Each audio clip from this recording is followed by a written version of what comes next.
नमस्कार मित्रों, आज हम बात करेंगे वर्षा ऋतु में वर्षा का ज्ञान कैसे प्राप्त करें, वर्षा का पूर्वानुमान कैसे लगाएं, कैसे पता करें कि इस साल वर्षा कैसी होगी, कितनी होगी, कहाँ होगी, किस दिशा में कम होगी, किस दिशा में ज़्यादा होगी, किस दिशा में अतिवृष्टि होगी, अल्पवृष्टि होगी, कैसे पता करें।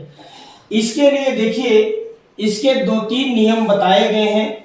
उसमें से जैसे एक तो है आपका रोहिणी प्रवेश नक्षत्र के बारे में बताया गया है कि रोहिणी से लेकर के और कृतिका तक नक्षत्रों को गिन करके उनको देखा जाता है कि सम विषम संख्या में कहाँ पड़े हैं, उसके हिसाब से वर्षा देखी जाती है। एक होता है सप्तनाड़ी ज्ञान, सप्तनाड़ी चक्र के द्वारा भी आप देख सकते हैं कि वर्षा कहाँ कैसी होगी। और एक ये है, देखिए, ये इसका नियम है कि 27 जो नक्षत्र होते हैं हमारे, अश्विनी, भरणी, कृतिका, रोहिणी, मृगशिरा, आर्द्रा, पुनर्वसु, पुष्य, श्लेषा, मघा, पूर्वा फाल्गुन की, उत्तरा फाल्गुनी, हस्त, चित्रा, स्वाति, विशाखा, अनुराधा, ज्येष्ठा, मूल, पूर्वाषाढ़ा, उत्तराषाढ़ा, श्रवण, धनिष्ठा, शतविशा, पूर्वा भाद्रपदा, उत्तरा भाद्रपदा, रेवती, अश्विनी, भरणी, कृतिका, रोहिणी, मृगशिरा। यहाँ से ये ऐसे नक्षत्र हैं। तो ये जो 27 नक्षत्र हैं ये आर्द्रा से शुरू होते हैं। इनको 3 भागों में बांटा गया है 27 नक्षत्रों में। एक है पुरुष नक्षत्र, एक है नपुंसक नक्षत्र और एक है स्त्री नक्षत्र। तो इसमें से जो है, देखिए, जो स्त्री कारक नक्षत्र माने गए हैं वो है आर्द्रा, पुनर्वसु, पुष्य, अश्लेषा, मघा, पूर्वा फाल्गुनी, उत्तरा फाल्गुनी, हस्त, चित्रा और स्वाति। ये जो नक्षत्र हैं ये स्त्री कारक नक्षत्र माने गए, स्त्री नक्षत्र माने गए हैं। अब यहां से विशाखा से 3 नक्षत्र, यानी कि आर्द्रा से आगे के जो ये नक्षत्र हैं ये स्त्री कारक नक्षत्र कितने हैं? 1 2 3 4 5 6 7 8 9 10। ये जो 10 नक्षत्र हैं ये स्त्री कारक नक्षत्र माने जाते हैं। इसके अलावा विशाखा से 3 नक्षत्र, विशाखा, अनुराधा और ज्येष्ठा, ये जो है ये नपुंसक नक्षत्र माने जाते हैं। इसके अलावा जो है मूल से आगे 14 नक्षत्र, मूल, पूर्वाषाढ़ा, उत्तराषाढ़ा, श्रवण, धनिष्ठा, शतविशा, पूर्वा भाद्रपदा, उत्तरा भाद्रपदा, रेवती, अश्विनी, भरणी, कृतिका, रोहिणी और मृगशिरा। ये जो 14 नक्षत्र हैं 1 2 3 4 5 6 7 8 9 10 11 12 13 14, ये जो नक्षत्र हैं ये पुरुष नक्षत्रों में से गिने जाते हैं, पुरुष नक्षत्र माने जाते हैं। अब इसका नियम क्या है, देखिए, कहते हैं कि यदि चंद्रमा, देखिए, जो वर्षा होती है वो सूर्य और चंद्र के योग से होती है।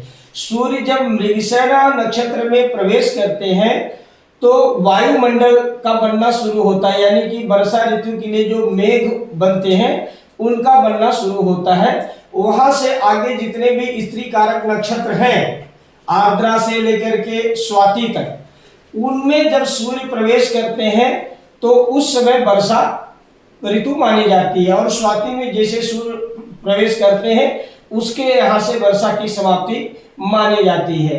तो सूर्य और नक्षत्र, सूर्य और चंद्र ही वर्षा के सबसे बड़े कारक ग्रह माने जाते हैं। तो इसका नियम है कि जब ये नक्षत्र, जैसे सूर्य स्त्री कारक नक्षत्र में हो, चंद्रमा जो है स्त्री कारक नक्षत्र में हो और सूर्य पुरुष नक्षत्र में हो। पुरुष नक्षत्र यहाँ है मूल, पूर्वाषाढ़ा, उत्तराषाढ़ा, श्रवण, धनिष्ठा, शतविशा, पूर्वा भाद्रपदा, उत्तरा भाद्रपदा, रेवती, अश्विनी, भरणी, कृतिका, रोहिणी और मृगशिरा। इन नक्षत्रों में से किसी भी नक्षत्र में सूर्य हो और जो स्त्री नक्षत्र है आर्द्रा, पुनर्वसु, पुष्य, श्लेषा, मघा, पूर्वा फाल्गुनी, उत्तरा फाल्गुनी, हस्त, चित्रा, स्वाति, इन 10 नक्षत्रों में से किसी भी नक्षत्र में यदि चंद्रमा हो तो वर्षा का योग बनता है। सूर्य, चंद्रमा जो है स्त्री नक्षत्र में और सूर्य जो है पुरुष नक्षत्र में यदि हो तो स्त्री पुरुष नक्षत्र में सूर्य चंद्र के होने से वर्षा का योग बनता है।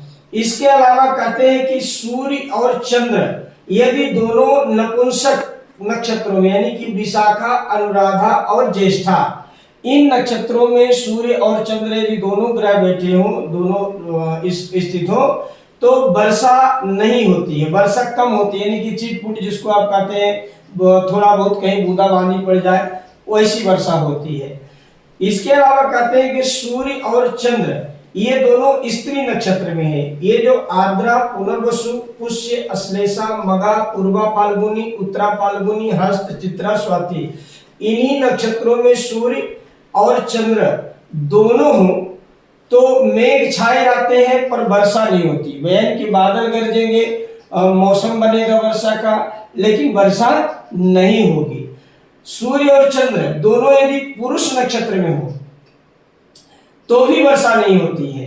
कैसे कि जैसे मूल, पूर्वाषाढ़ा, उत्तराषाढ़ा, श्रवण, धनिष्ठा, शतविषा, पूर्वा भाद्रपद, उत्तरा भाद्रपद, रेवती, अश्विनी, भरणी, कृतिका, रोहिणी और मृगशिरा, इन्हीं नक्षत्रों में सूर्य और चंद्र ये दोनों यदि विराजमान हो तो भी वर्षा नहीं होती है।